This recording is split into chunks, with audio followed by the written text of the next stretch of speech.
Well, good afternoon, everyone. Welcome to another episode of the Industrial Real Estate Show, and I'm pleased to be joined again by Jim Bartlett from Bureau Veritas, who was the guest last week. And we had so much to talk about, we couldn't fit it all into 1 week, so we had to come back for week number two. Jim, thanks so much for taking the time again. Great to be here, Chad, and thanks for inviting me back. Always plenty to talk about when we're talking about environmental and property condition standards.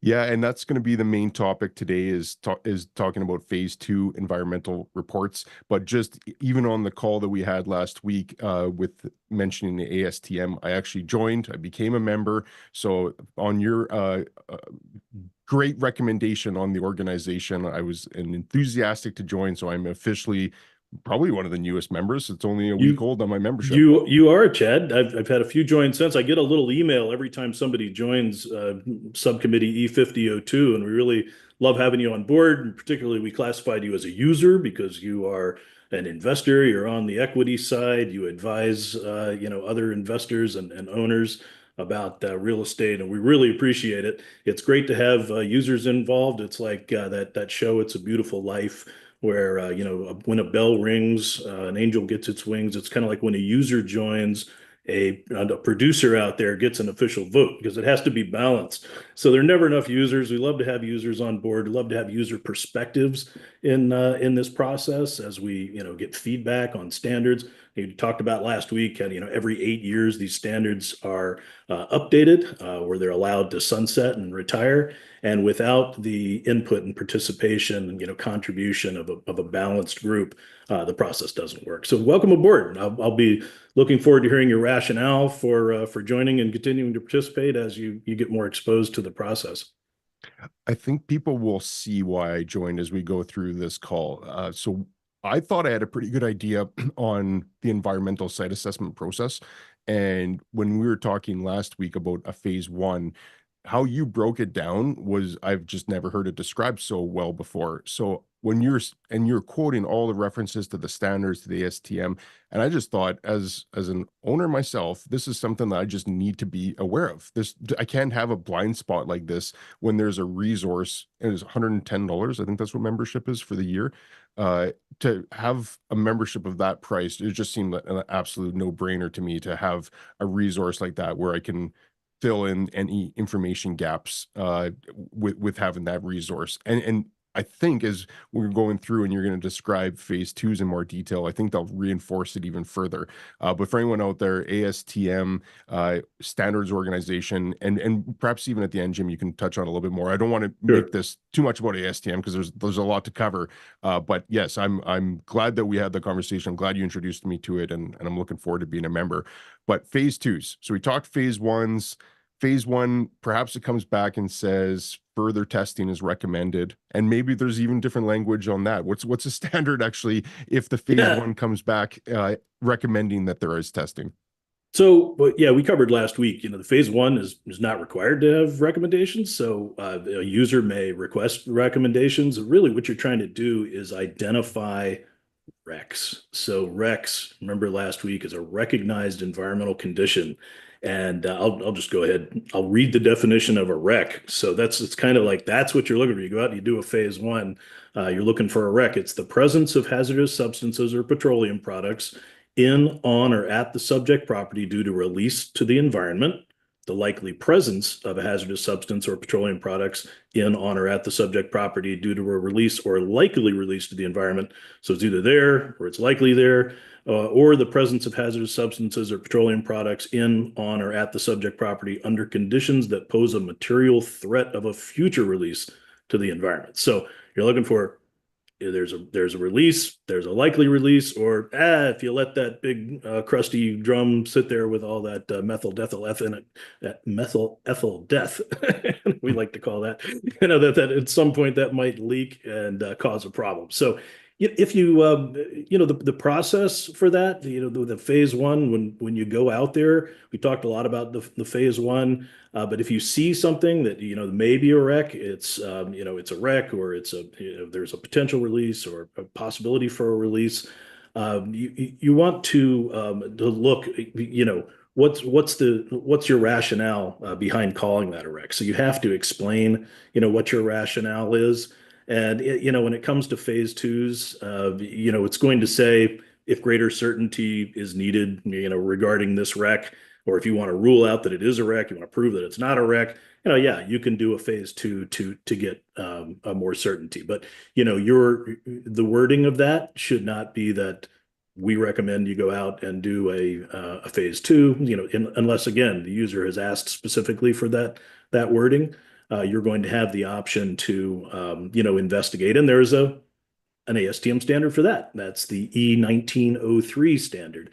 So the E1903 standard was last updated in 2019. It's currently under review now. So there is a task group. There's a work item that's open. That group they're meeting like monthly. And there's always an in-person meeting every 6 months. Again, the next one is going to be in Toronto in April. If you wanted to come and join that discussion, you don't even have to be a member to join that discussion. You have to register to participate, but it's free. You can come and you could call in. It's just for balloting, for voting purposes. You have to be a member to join the collaboration areas and things like that. But it's currently under review. So everything we'll talk about today, if you say, nah, it shouldn't be like that, or what have you, or that's not my experience, or this needs to be improved, anybody can join that task group and participate in the discussions with a balanced group of users and providers and other folks. But let's talk about walking around. So you see something, right? Let's say you're touring a facility, you're out there, it's an industrial facility.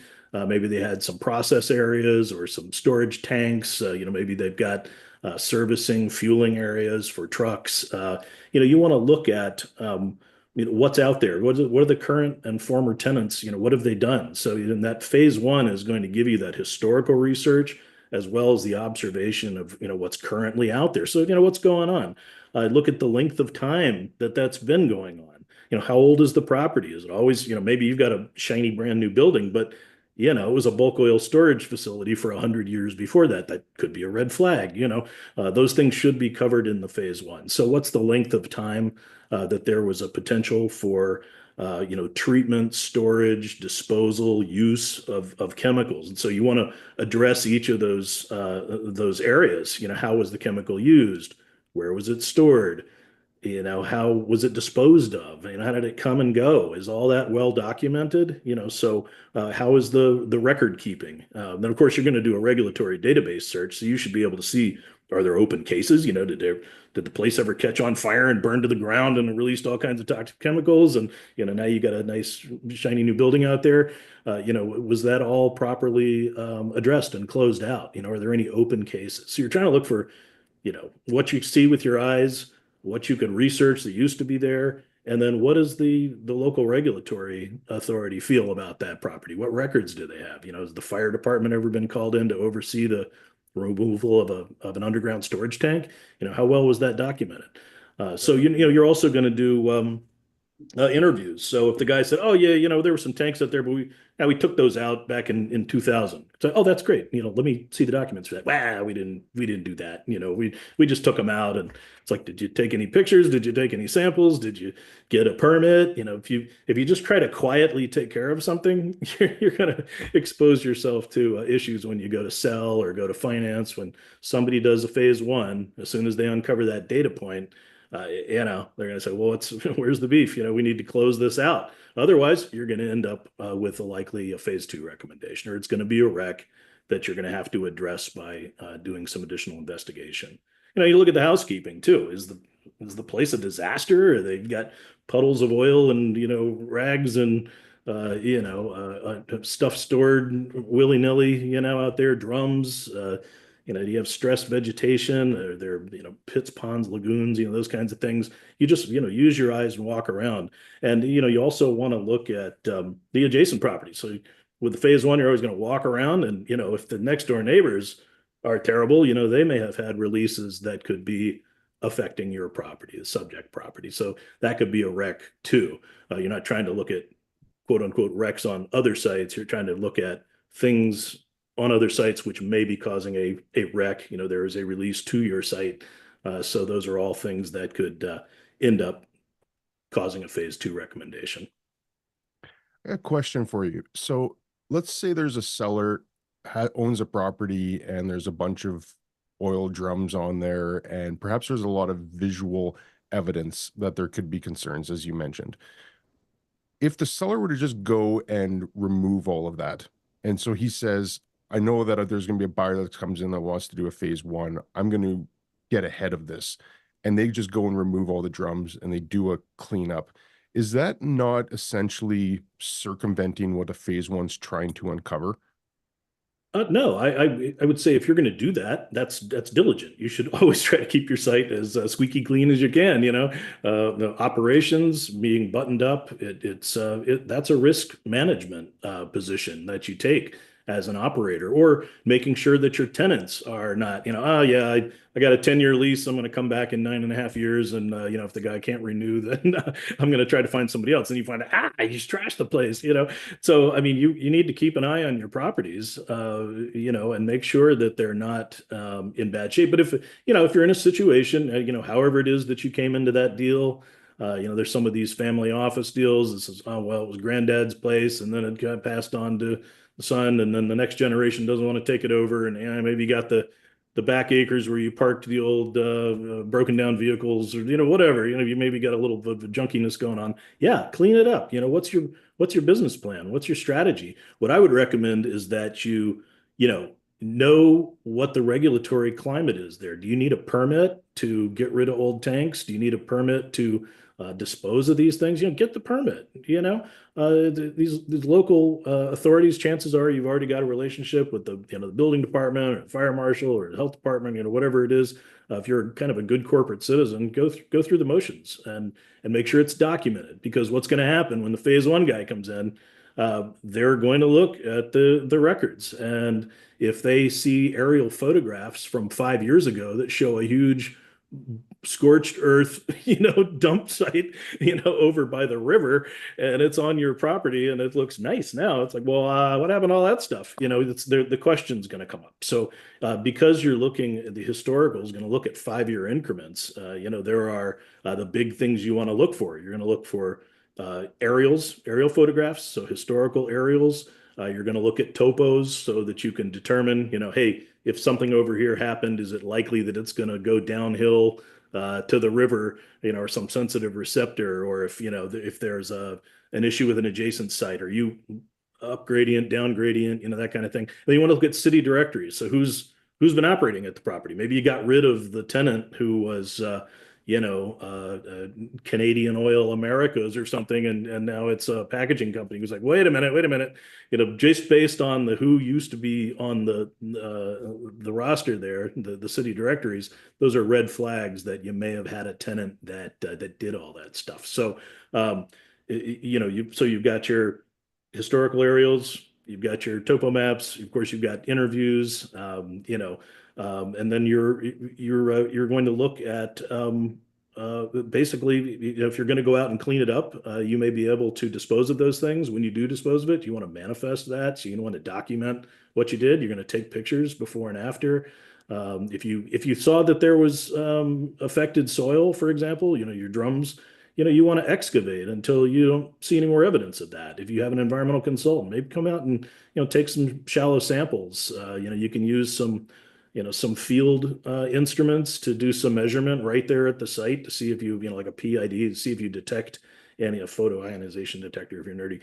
You can go out and do some sampling right there to see if you have elevated concentrations of VOCs, petroleum products, whatever's in the drums.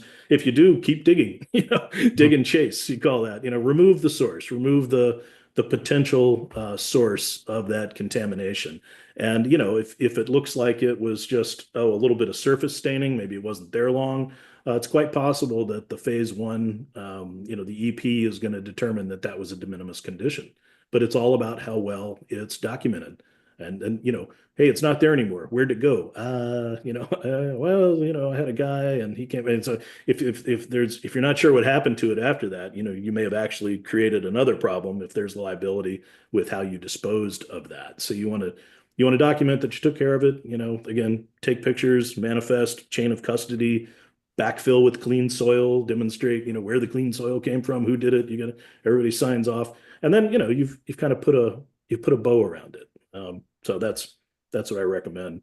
Hi, I'm Chad Griffiths, and I'm pleased to announce we're accepting new members for 2025 for the Industrial Insiders Group. It's an opportunity to join a group of fellow industrial real estate enthusiasts, and we've got members that include investors, brokers, lawyers, and other professionals. So you have an opportunity to meet with people all across North America and even a few international members. We have a call every single week where you either have an opportunity to join in live with the guests that we have on, and we have experts across all different fields. Members have the opportunity to join in live, ask any questions specifically of the guest. And then we also have calls twice a month where we have online networking groups where I'll join in as well. And if you have any questions that you want to ask, I'm happy to answer, and other people in the group are always happy to answer as well. And there's also just the opportunity to present deals, look at deals, hear how other people are identifying deals. We do that quite regularly, just to help see how other investors and other professionals are looking at deals. So that's proven to be a very beneficial part of being part of this group. And we're pleased to have a deal where if you sign up now, it'll be $350 for all of 2025. And if you sign up now, you'll also get access for the rest of the year. And the price will be going up to $400 in January. And existing members, those that signed up last year, they'll still have the original price. That will stay the same for them. But $350 for the whole year. And there's a lot of opportunity to network with other people. We have an online forum where you can get into different groups and see opportunities, have the ability to connect with other people, and it really is a great repository for all things industrial real estate. Be really excited to have you as a member. We'll put a link to where you can join, or you can just head over to industrialize.com and click on membership. Would love to have you as a member. If I it's think, worse than that, you could start talking about phase twos and possible remediation. well, and that's where we are going to go with that. But I think that highlights how important it is for an owner to be diligent and prudent when they're not even just when they're owning the property, but especially when they're going to sell the property, is to make sure, because if the phase one comes back and has Rex in there, and a phase two, it does lead to a phase two. I, I want to get your description on what a phase two actually is. And as part of that, I also, if you could shine some light on the time process and even cost at a high level, I think that'd be very informative too. Sure. So, if you do need that phase two, come back and, greater certainty is needed. The purpose, so if you look at E1903, it is to confirm the presence or likely presence of substances, right? Because it's a big, broad thing. And this is a standard practice, but it's not set up the same way the phase one is, where you're trying to establish a legally defensible position, like you're trying to establish an all appropriate inquiry defense against circular liability.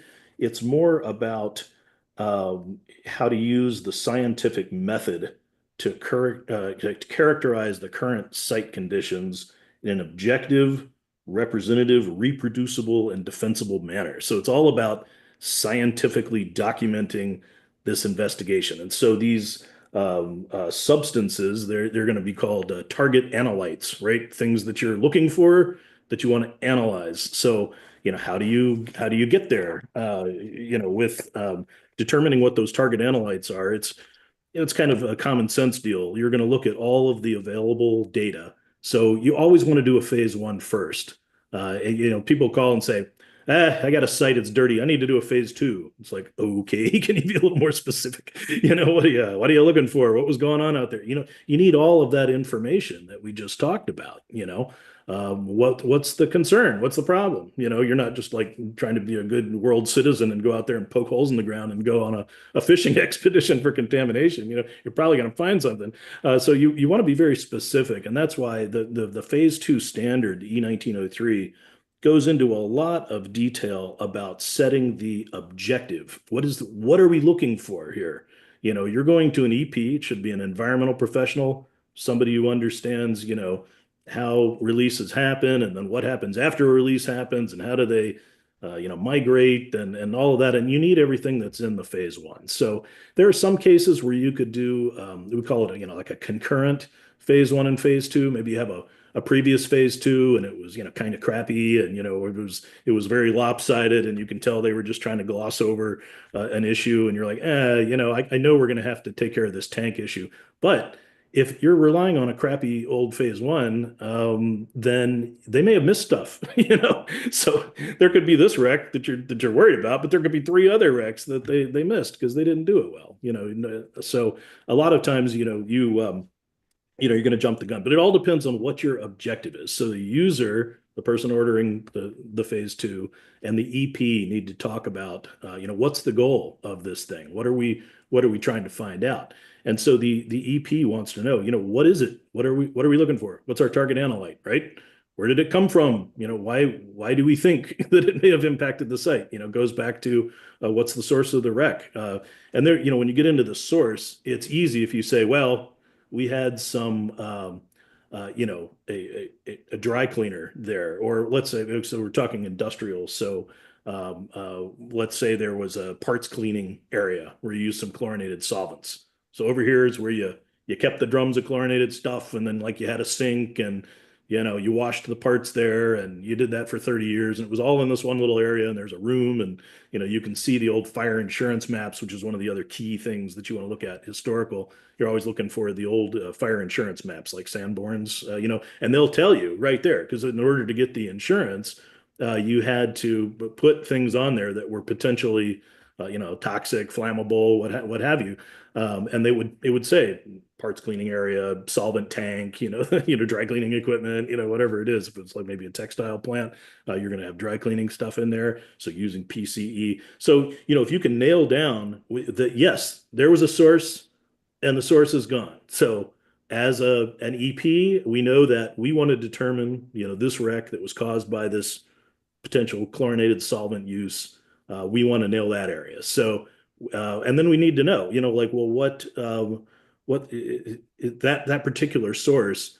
So we're going to determine where was that the only place it could have been released. That's going to be the most likely place, the hottest place. It was the old source, and then you need to understand how is it going to migrate from that source. Why is that a problem? What's the receptor? Is it just human health, or are you sitting at is groundwater 5 feet down and there's a drinking water well, like 500 feet away, well, that's a problem, so you want to so the EP needs to say, okay, we want to make sure that A, it's not, above reportable concentrations, and that B, it hasn't migrated, to cause a huge liability or created a massive plume. So, and then they need to understand the behavior, fate, and transport. So what happens when that chemical goes into the ground? So in order to do that, you need to understand, is it sandy? Is it clay that acts like a bowl? Basically holds contamination, in place. Or is is it going to migrate very quickly? A very transmissive soil, high groundwater, or is it clay over bedrock and then 400 feet to groundwater? Wow, that's going to be a little less urgent than something that's not going to move much. So it could be also easier to take care of. Then you want to look at, so you get your expected site conditions, and then the degree of confidence that you need. How sure do you need to be that there's no impact, or are you only trying to get a yay or nay? Are we good, or do we have a problem that we need to spend more money and investigate a little bit more? So with all those things, all those ingredients, the EP is going to create what they call a conceptual site model.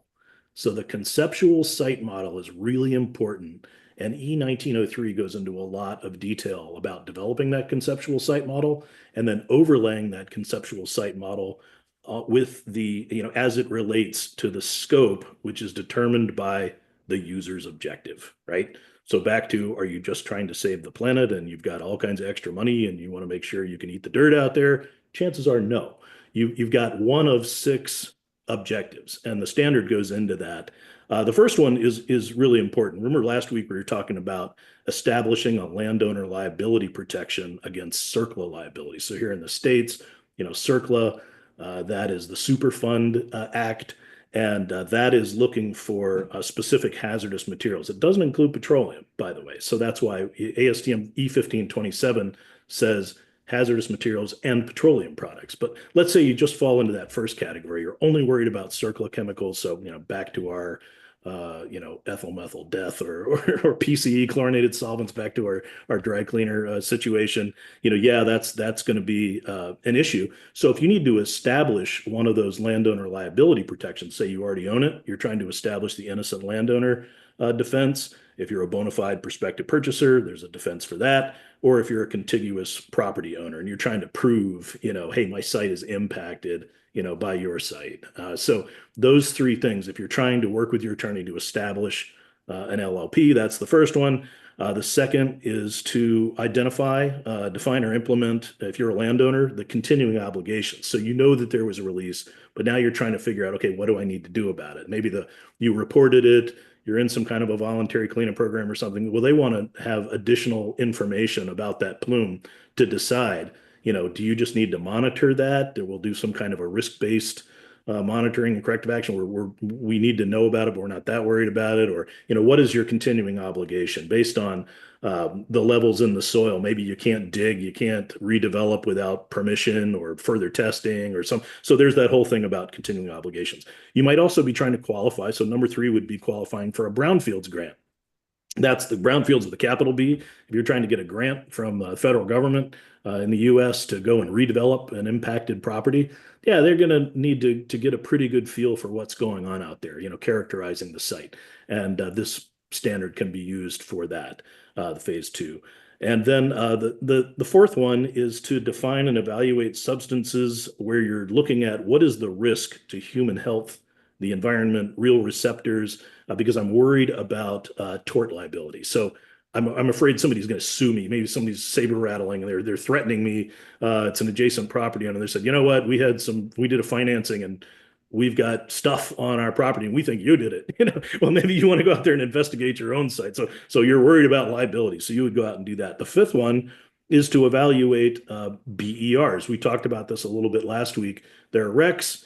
And so those are the things that are kind of defined under CERCLA or E1527, but there are all these business environmental risks too. So maybe it doesn't hit the standard of care. Now you could say if it was a CERCLA situation, a BER may even be petroleum products, but these are situations, BERs, where you've got some kind of a transaction going on. There's a contract, you're trying to do a financing, get insurance, and this thing comes up and whoever it is on the other side says, I need more certainty, so you need to go out there and investigate. So you're kind of forced to do a phase 2. Maybe you want to sell the property, but that's actually the sixth one, is a disclosure situation. So there are cases where you need to disclose. It could be good faith disclosure, it could be a forced disclosure, any kind of a liability or a contingent liability. Maybe you have to put that in your financial statement, or if you're public, you've got securities reporting obligations. So if you're trying to put together, what are the potential liabilities for that we have exposed, throughout our portfolio, that's the kind of thing. In order to quantify that, come up with the worst case scenario, you got to go out there and drill. So those are the main 6 reasons, and the standard goes into a lot more detail on each of those. But it's that that objective, that purpose. The user has a purpose, and they're coming to the EP, and that all that data combined with that historical data and what you saw with your eyes and that phase 1, it should be developing that conceptual site model. So the conceptual site model is, okay, based on everything we know and everything I know you're trying to do, Chad, what do I expect to see when I go out there? I need to develop a sampling plan, right? I'm not just going to go out there and poke 100 holes and see what we find. No, I want to try to make it as targeted as possible. And if I understand that the site is it's X big, and I'm trying to predict, I'm trying to come up with what is the likely case theory, what's my theory about what could be out there, and it's not like worst case scenario, it's more like what's the likeliest thing that's going to be going on, what do I expect to see when we poke some holes. So if I want to model that, I should be basically, it's a 3-dimensional plume. Basically, I'm expecting to see, hey, right there by where the machines were, that's going to be hot. And then based on what I know about the soil and the groundwater and everything else, it's going to go out, and then it should be less by the time we get out here, so maybe 50 feet out, 100 feet out, 200 feet out, maybe the property line, make sure it hasn't migrated off the site. It all depends on what the specifics are, but I'm going to come up with a plan. So now I've got my conceptual site model. I have a sampling plan, And then I'm gonna, get you to approve it, hopefully, because we need to be in agreement on what the conceptual site model is, and to make sure that it meets your objective. If you say, "Hey, look, I only need to address this one thing. I know we got three things out there, but I'm going to hold this property for a long time. But for right now, I just need to address this one." Then I need to change my model. If I was trying to address everything on the site, there's nothing in 1903 that says you have to do a comprehensive assessment of the entire site. It's always comes back to what your objective is as a user. So this shouldn't be a case where the EP is coming in and saying, "I'm here to represent, the birds, bugs, and bunnies, and we're gonna roll up our sleeves and dig into this site." No, it's not it at all. You really want to make sure you're aligned. So that's it. And we go out and we dig or we sample. And you want to make sure too that we get cases all the time. Somebody comes and this is it. You got the clean phase 1, right? Or you got the clean phase 2 is even worse. So they'll say, "Oh yeah, we did a phase 2, came back no problems." It's like, well, let me see the phase 2, right? I want to see that phase 2. Normally, it's in the context of a new phase 1. They'll say, "Oh yeah, they did a phase 1, they did a phase 2." So we look at the phase 2. Yeah, you had a phase 2 because you pulled one tank that was there for 30 years and there was no impact. Maybe you took a sample, one soil sample at the bottom of the pit, Something went wrong. came back clean. Please try again. Oh, you had some kind of did you hear that error message? I did. Yeah. Might I be don't one of know our if listeners. it Well, could and be. that's what happens. Something went wrong with that phase 2 Good because timing. you didn't go down to groundwater, you didn't do there. So maybe, the new EP is going to want to look at how did you do? And by the way, you didn't address the bulk oil storage facility that was, on the back 100 acres of the property for 100 years. So you only did the one thing, you didn't address other things that came up in the course of a phase 1. So always be skeptical. Some people hear what they want to hear. I'm going to tell this joke because an 80-year-old guy told it to me, and he was with while I was having lunch with my grandmother, who was a Methodist preacher's wife for her whole life. So I'm going to tell it. Guy goes to his old geezer, goes to the doctor, and the doctor says, "How you feeling?" And he says, "Well, good, doc. I tell you, I'm feeling great. I've never felt better. I just took that advice you gave me last time I was here, and I'm like a new man." He said, "Doctor says, what advice? What are you talking about?" He said, "Well, you said to be cheerful and get a hot mama." He said, "No, I said be careful. You got a heart murmur." So you got to be careful about what you want to hear versus what the truth is, and that's very true with phase 2s and prior phase 1s. So beyond that, we can talk about what happens after you find something. You talk about phase 3, phase 4, phase 5. There are no standards for any of that stuff. So phase 3, that's if you do basically the purpose of the phase 2, as we talked about. You're going to get that objective in there, and you're looking for yay or nay on the impact. What's the answer to what you see there? You're going to try to do. Normally, the scope is going to be that you're trying to figure out if it's kind of a logical operator, whether you have a problem or not. If you do, and you need to do further investigation to really quantify the extent, and basically you're trying to validate your conceptual model, right? Did I get it right? So the EP, he's going to go out and he's going to poke holes, and now he's going to try to validate that against what he had predicted or she predicted as to the results. So you need to say, "Hey, was the end result?" And as 1903 goes into a lot of detail on this, was the model validated? Did it turn out the way you thought it was? Hey, yeah, it actually did start to decline, and then there was nothing at the line. And by the way, it's not even a reportable concentration. The original source was mitigated. They did some over excavation. So you try to tell the story. You try to validate that site model. If it comes back and you say, "Oh boy, we're picking up concentrations over here and over there, and I don't know what's going on." Well, you need to go back and revise the site model. That conceptual site model needs to be adjusted. And then you and the user, the EP and the user, need to get together and decide, do I want to go do another round of sampling? I might have to throw the whole thing out the window and try again. We got it wrong. Actually, there's groundwater it's flowing the opposite direction. Oh, we don't know what the heck. So you may need to go out and revise that. So the other thing that could happen is if you are in a situation where you need to report that, or if you say, "Well, I know now I've got this contaminated site, Your state may or may not have a voluntary cleanup program, something that you can get into. If you do report it, then, and regulators and attorneys can argue about what states and where you have an obligation to report. And we could spend a whole hour on that. But, if you're in a situation where you're going to report, there's more information is going to be needed, right? They want to know how far, and where do we need to put monitoring wells, or where do we need, to focus our efforts for remediation.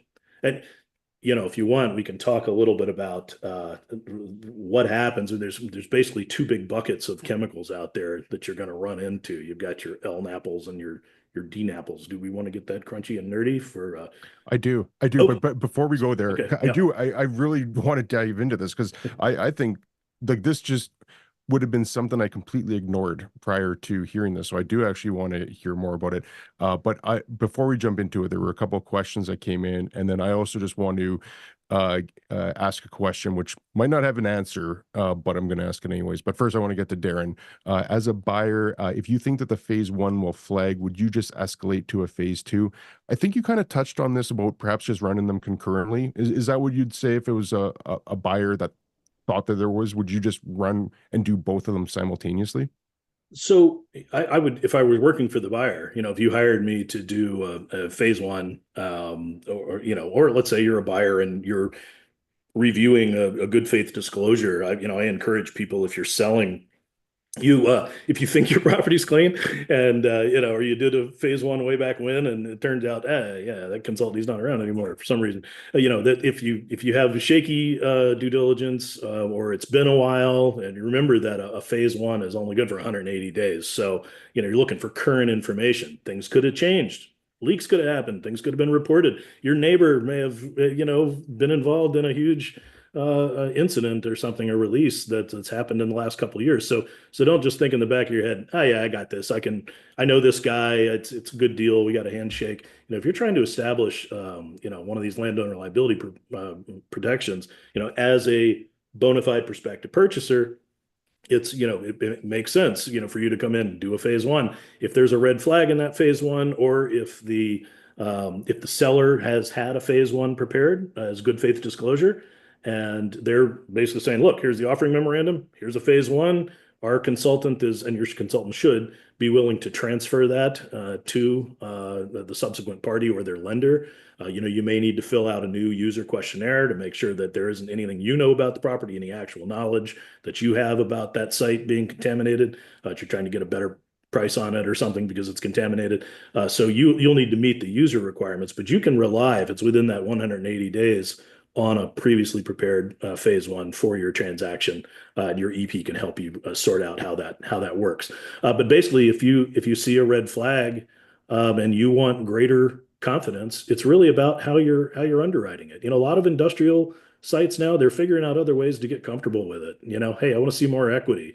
I want an indemnification, I want insurance. If you can get insurance for that particular thing, a lot of times the insurer, they're also, that's a risk management exercise for them. They may want to see a phase 2. So it's not really cut and dry. What I can tell you is that I asked Mark Fisher heads up our phase 2 group at Bureau Veritas. We do a lot of phase 2. I also talked to Matt Fox. Matt Fox, a lot of you in the industry may know. Matt and I have been on the same team since 1998, so we've seen the movie a lot of times. Matt is an outspoken participant in the ASTM committees, and Mark's been around for 30 years with us, so he's seen the movies. Both of them said that in terms of what they're seeing in the industry, there are fewer phase 2s being done. You can attribute that in large part because look at the cycle. The phase 1s, have been around, in terms of the due diligence kind of investment grade stuff about since 1990. It was after the, CERCLA and RCRA. All this came around to where lenders started to say, particularly, we talked a little bit last time about the birth of all of the investment grade due diligence coming from the savings and loan crisis, the workout of those big portfolios, where you needed to basically triage, those notes and say, these have problems, these don't. What are we going to foreclose on? if there was a convenience store with the gas station and there's a $200,000 liability there, they owe you $200,000 on the note, and there's $1 million liability. You're going to take your time on that one. Might work that one out. So these kinds of financial decisions, brought about a lot of standardization, and to the point where most lenders, there's still some guys out there, private guys, even local banks, they don't have to worry about circle of liability. There's a secured creditor exemption for them. So it's not automatic that they would want it, but they figure if you hand the keys back, what are they stuck with? Now they're the owners of the thing. So everybody's been requiring phase ones for a long time now, and if you think about the cycle, what do you normally get? A 10-year perm loan, 5-year, 7-year, term plus two, whatever it is, you needed a phase one. And if it's a very frothy market, like when there's been a lot of capital markets buying, selling, securitization, resecuritization, syndication, all these things that happen every time somebody new gets involved, maybe they want to see additional things. So we go out and we look at a property and we're like, oh yeah, there are 3, 4 priors on this. It's been done multiple times since the late 80s or early 90s, mid 90s. So there are fewer and fewer phase twos that need to be done. And so I actually asked these guys, when you say I would do a phase one and need to go do a phase two, in terms of percentage, the majority for industrial are for operations that have occurred, like 25 to 50 years ago. Fewer, there's only like 10% now that we've seen in the last couple of years that were for industrial operations that occurred more than 50 years ago. So really old stuff, we're talking about really old sites. Most of them have been investigated at some point, especially if they've been redeveloped a few times, you've had to check it out. So 25 to 50 years ago is kind of a magic number, because the things that happened industrially 25 to 50 years ago, there weren't as many regulations. So in some cases, those operations may not have been as compliant as they would be today. If there was about 10% for historic and current, recent operations, and then 10%, only 10% of things that have happened in the last 25 years. So more recent, more current, just because you've been following the rules, the regulations have been tighter. People are more buttoned up. They're more diligent. They know that banks and prospective purchasers are going to do phase one. So you're more likely to be prudent about how you're operating the property. And so, the big one was the 25 to 50-year-old, and then about 20% were sites of any age where there was a single open or inconclusive or likely release case. So back to the guy who pulled the tank and never documented it. That's the problem. So one of the biggest issues, up to 20% or so, and this is all very unscientific. We didn't go out and poll every consulting firm. People could send me comments that they feel differently, but not buttoning up your operation can be a cause of uncertainty, where people want more data. So for the person who asked the question, that's what it comes down to. What level of certainty do you need? And is that enough for you? Are you willing to rely on that phase one? If you're asking for recommendations, talk to your EP, get their opinion. There are some people who say, look, I'm going to buy this place, but if they ever used PCE, TCE, any chlorinated solvent, we'll talk about why those are bad here in a minute. I'm getting a phase two. I've had shopping center guys say, hey, I'm buying a shopping center. There's a dry cleaner in there. I'm getting a phase two. It's not that, I don't trust that, hey, they're not using chlorinated solvents. Most dry cleaners, by the way, switched away from the chlorinated solvents a long time ago. They're using now cleaner solvents. But some people say it's just, I don't have dry cleaner tenants. And if there's ever been one there, I want to do a phase two. I don't care what's been done before. I want a baseline to show that when I bought this property, it wasn't impacted. It's like, all right, that's your objective. So, we can do that. It's kind of a non-answer to your question, but it's kind of up to you, taking the advice of your EP. Great answer.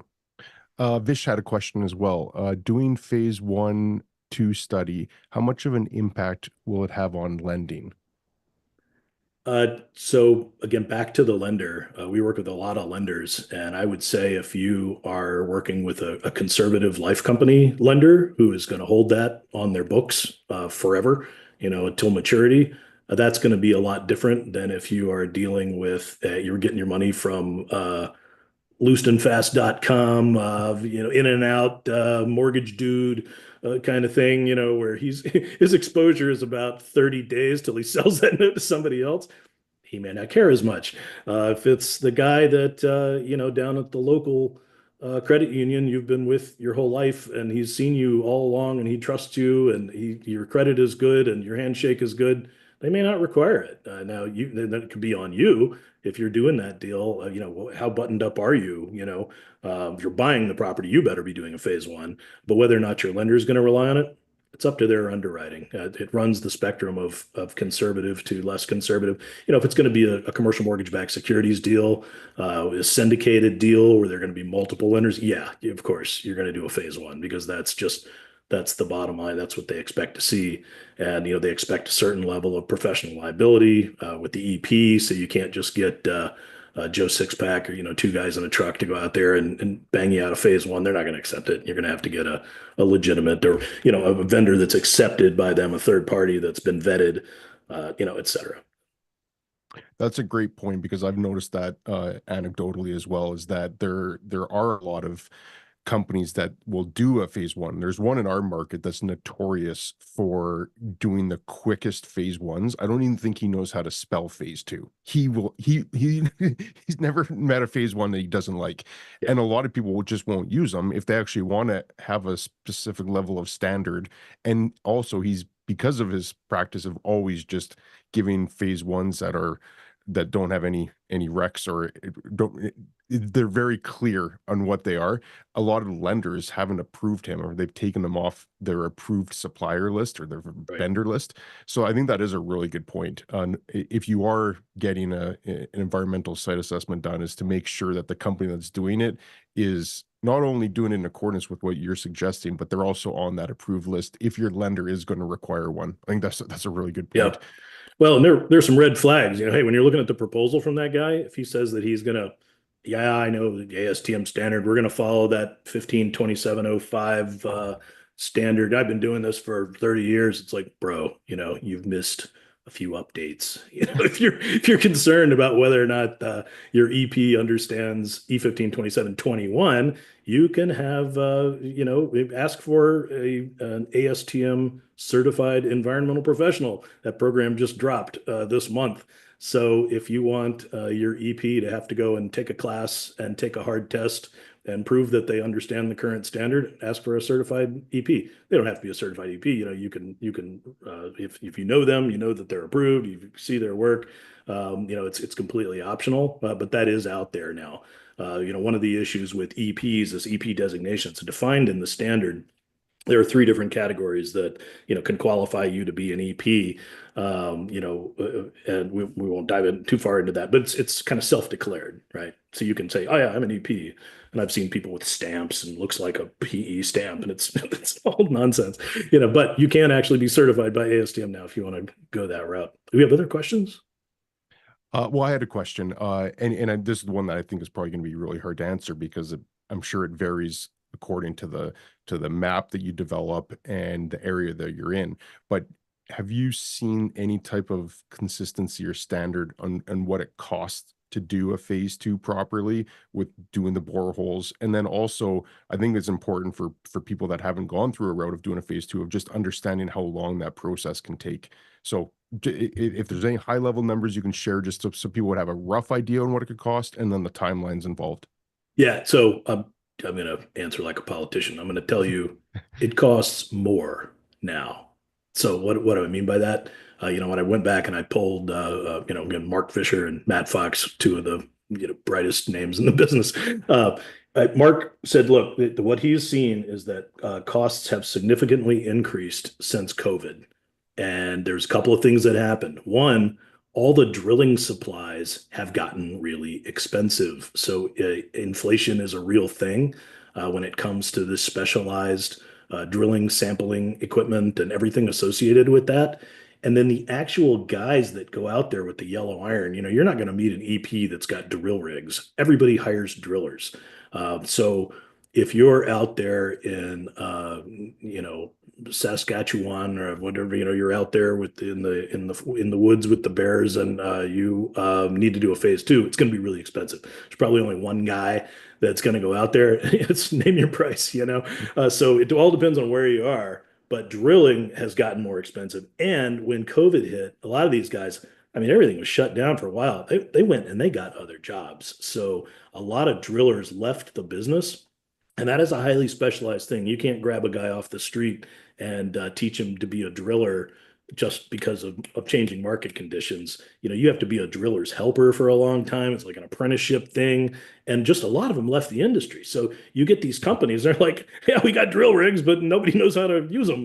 So it's supply and demand. So as transactions have started picking up again, there's been a lag. And sometimes it is really difficult. So you talk about timing, that's the piece. If you can get out there, normally timing, once you can drill and you can get results, you get things back to the lab. You need at least a couple of weeks, 2 3 weeks would be typical, to get results back. The question is, how quickly can you get out there?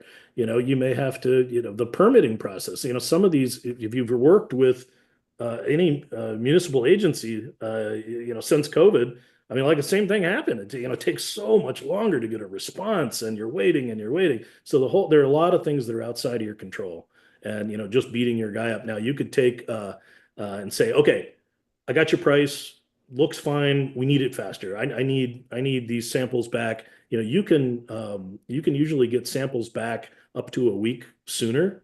3, 4, 5 days even. You're going to pay double. So that's kind of typical. And I'm speaking for those labs out there. It just costs more to expedite those samples. So short answer is it costs more, than it used to. So if you think, I got your bid, this is nuts. I used to do these all the time and it was half this price. Yeah, that's how it goes. So It's important to note though, because anybody that is going into a phase 2 process, it could add a month, 2 months, 3 months, however many months it takes to that's right. actually do. And a lot of people aren't prepared to do that. It's, if you're on a seller side, all of a sudden your timelines of your due diligence contract now have just gotten extended that much. So that adds a lot of time to a transaction, which most people aren't prepared for. Yeah, and back to that, the notion of doing good faith disclosure and clearing a path for your transaction. One, if you've got tenants out there, let's say it's a multi-tenant industrial site, you've got 10, 15 tenants out there. The phase 1 guide, depending on who's in there, your tenants, you're going to want to try to get into 100% of them. If you can't get into those tenants, it's going to be a data gap. So okay, you put the thing out there, you're competitive, you want it to move, it's in a good location. Wow, I got 5, 6 prospective purchasers. They're all going to come in and do a phase 1. You're going to wear your tenants out. You're going to like, gee, didn't you guys already do this? I'm convinced. It's just tougher for everybody. So if you go ahead and you say, I'm going to get out in front of this thing, I'm going to do a phase 1, I'm going to do a PCA, property condition assessment, and I'm going to make it available. I'm going to do it to the basic, standard. It's going to meet the ASTM standard. It's going to be done by a nationally recognized provider, so it's more transferable, more portable. They get the whole thing with the reliance letters and certification and all that. Get it done ahead of time, so that if there is a problem, you say, man, we need to do a phase 2. I am so glad I started this process, 2 months out. You may still be able to not blow your deal up. Such a great suggestion. On the price, what I've seen in my market is that on average, it's about $8,000 per borehole that has to go. But I've also heard other people that have said that it's been as low as $3,000 per hole in their market, up to, like you said, if you're in rural Saskatchewan in northern Canada where there's only one guy, it could be a multiple of that. Yep. Is that a rough idea? I'm just trying to give people like just as a ballpark, just so they're like, okay, and more what I'd be trying to get to is that it's not cheap. So if someone does have to Right. go to a phase 2, this isn't a $2,000-3,000 report. This could be a report, 20, Oh yeah. 30, $40,000. Yeah, so I would say on your low end, and it's again, it goes back to what are you looking for? What are you sampling for? If we have a few minutes, we can talk about those things and some of the effects of that. And then what is your site condition? If you're going to tell me that I'm going to have to get to groundwater and I'm going to have to drill through coquina rock to get there, well, that dictates the rig I'm going to have to use. So right there, If it's loose, sandy soil and I can go out there where that equipment was and I can use a hand auger, or I can roll a little machine in and get right in there, as opposed to having to use a giant rig and having to get creative. And, there's every site is different. So you could see, yeah, low end of 7, 8, less than $10,000 US, all the way up to sky's the limit, depending on how many wrecks are you trying to address? How many analytes are you looking for? What does your conceptual model entail? Is it going to be a giant long bloom, or you need to do a lot of borings, or can you do, hey, one at the machine, one out in the parking lot? If that addresses the user's objective, that's where the EP has to come back and say, look, I understand you want to keep it to 2 borings, and you don't want to go to groundwater because you don't want to know.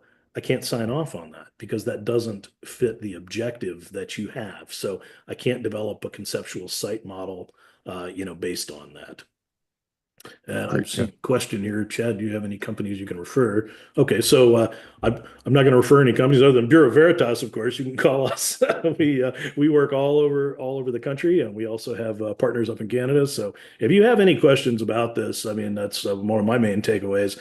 If you call me and you've got an industrial deal and you need advice, call me, and you can deal with me personally. And if it's Harry already, I'll rope in Matt Fox or Mark Fisher, and we'll advise you on it. If you'd like to hire us, we've been around for almost 200 years. We're not going anywhere. Pretty well-known name in the business, and we also keep a handle on the ASTM guidance. Yeah, Vish, I'd double down on that. You could tell by how enthusiastic I was to have Jim back on for a second episode that he would get my full endorsement as well. So I will. We still have a. Do you have a few more minutes? I didn't even realize we're already at the top of the Yeah, hour. I'm Uh, sorry. This happens. It's a cool subject. I would love to it talk is, and about sinkers versus floaters and some of the nerdy chemistry that goes into what happens at a site and why it might be a problem and which ones are relatively easy to address. yeah, I do want to jump into that. Wyatt, are you good if we went another 10 minutes or so? Are you good on your end? Wyatt says he's good. And Vish, I'll connect you with Jim as well. We'll put his contact information in the show notes, and we'll send that out as well. You're a fantastic resource for all of us, Jim. So I really do appreciate that. Again, let's nerd out. What are we looking for? Let's talk chemicals. Okay, so let's talk about your most common ones, right? Your volatile organic chemicals, VOCs, right? So what's volatile about them? Temper? No. They would rather be a gas than a liquid. So think about it. You're out, it's a hot summer day, you spill a little gas on the driveway when you're filling up your lawnmower, and what happens? It vanishes. It's like magic. It just disappears. Why? It's a volatile organic compound, right? So it would rather be a gas than thanks, Fish. It would rather be a gas than a liquid, and that works in your favor if you. So let's talk about the first category of those, like gasoline. Those are called LNAPLs. Anybody know what LNAPL stands for? Only you nerds out there. These are light non-aqueous phase liquids. So what does that mean? They like to float. Have you ever taken oil and water and you put it in a glass, or oil and gasoline? You don't want to see water in your gas tank, but if you've ever experienced, they separate, right?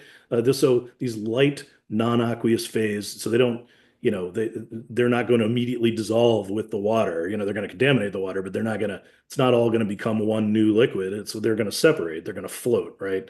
So you've got your light aqueous phase. So these are your, they're buoyant. Those are your benzenes and your toluenes and xylenes and other hydrocarbons, gas and oil type constituents.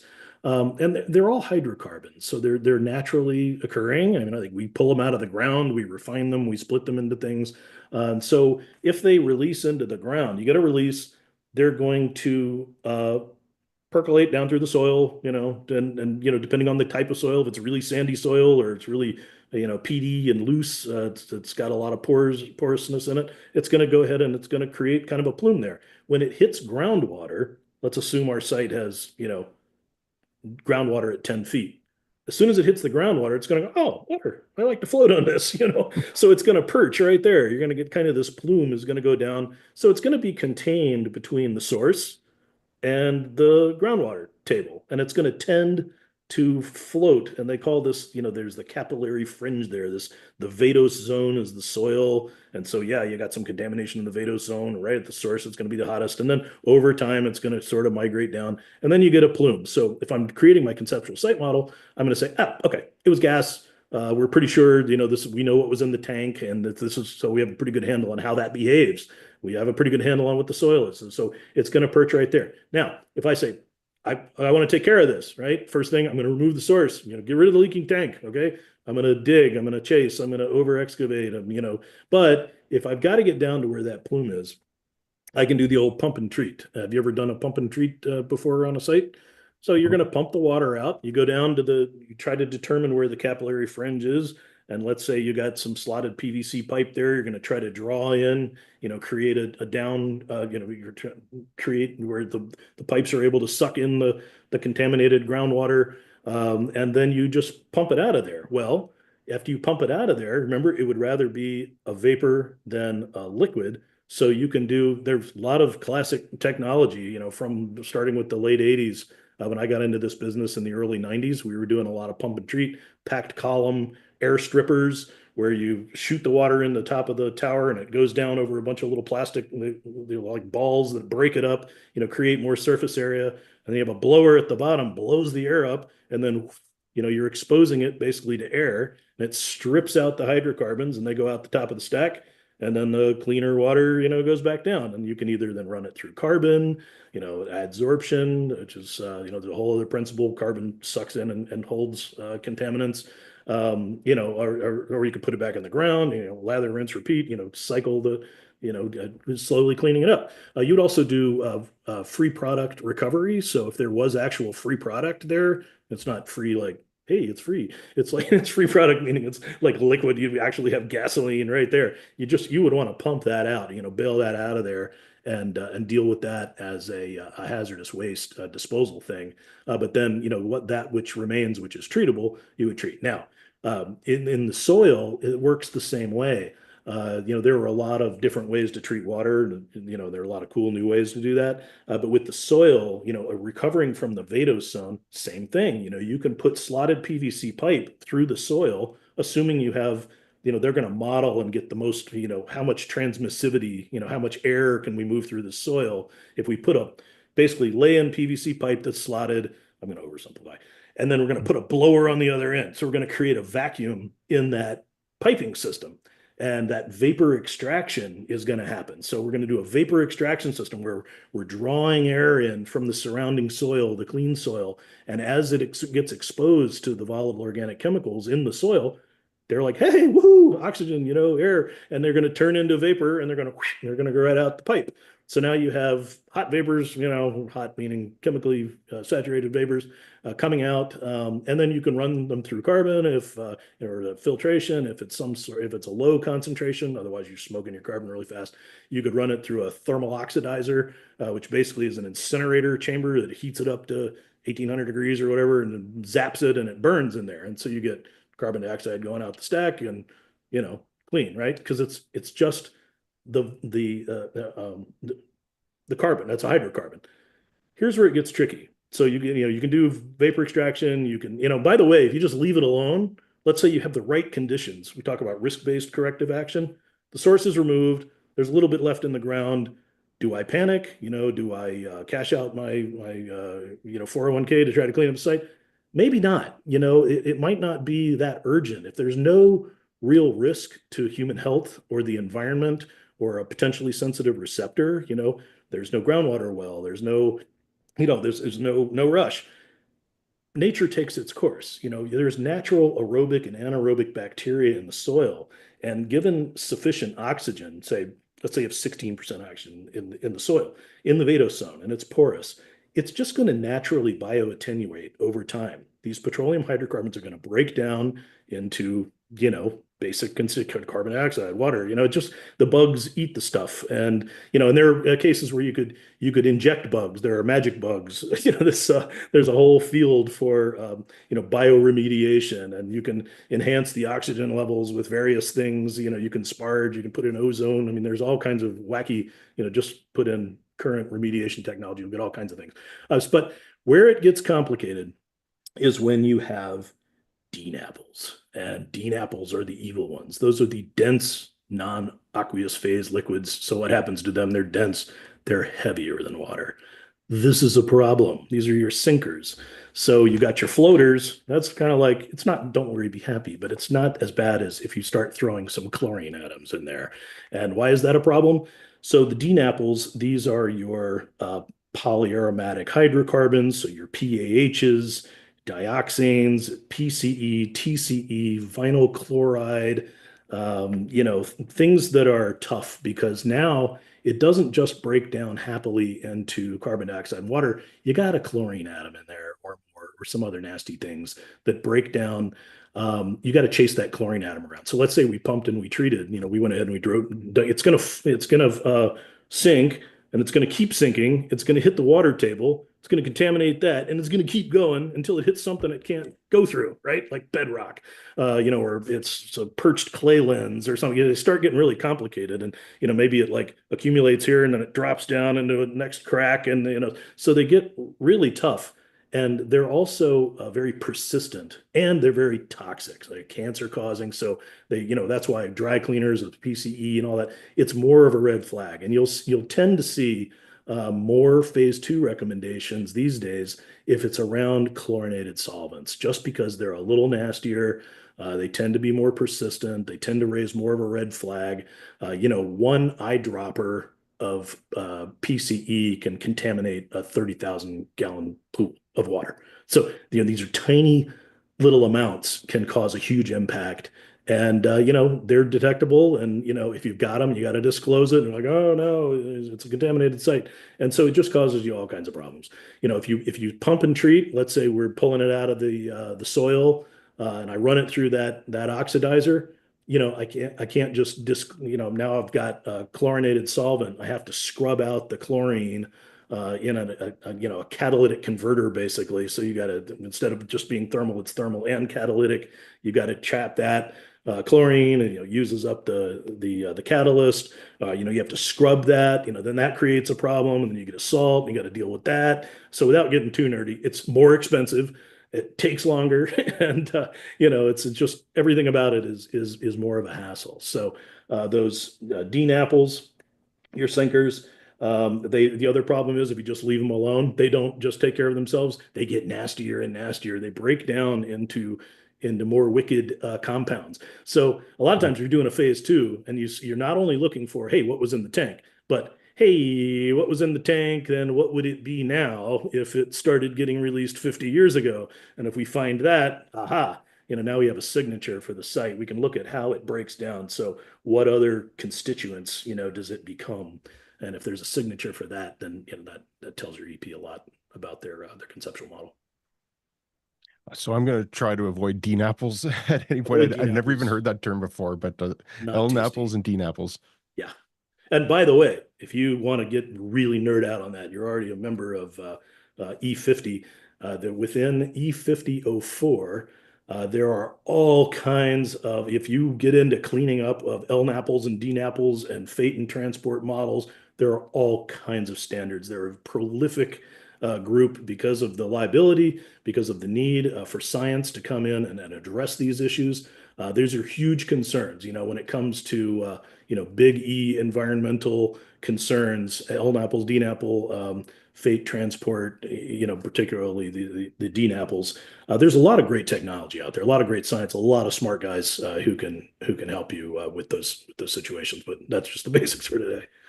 Oh, that was awesome. And it's funny because we're uh, over an hour and we didn't even get to talk about the ADA Oh, on there. And so we're sorry. gonna have to do part 3 at some point down the road. I'll give you a break so you're not overwhelmed, but I'd still love to catch up on some of those other topics as well. But Sure. I want to make sure that I'll leave a link to your LinkedIn and your contact information, and people could tell just after the last 2 episodes that you are a wealth of information. So I'd encourage people to reach out and touch base with you. Love to hear it. Happy to come back anytime, Chad. Thanks for the invitation. Much appreciated, Jim. And yeah, once again, thank you. We'll definitely be in touch.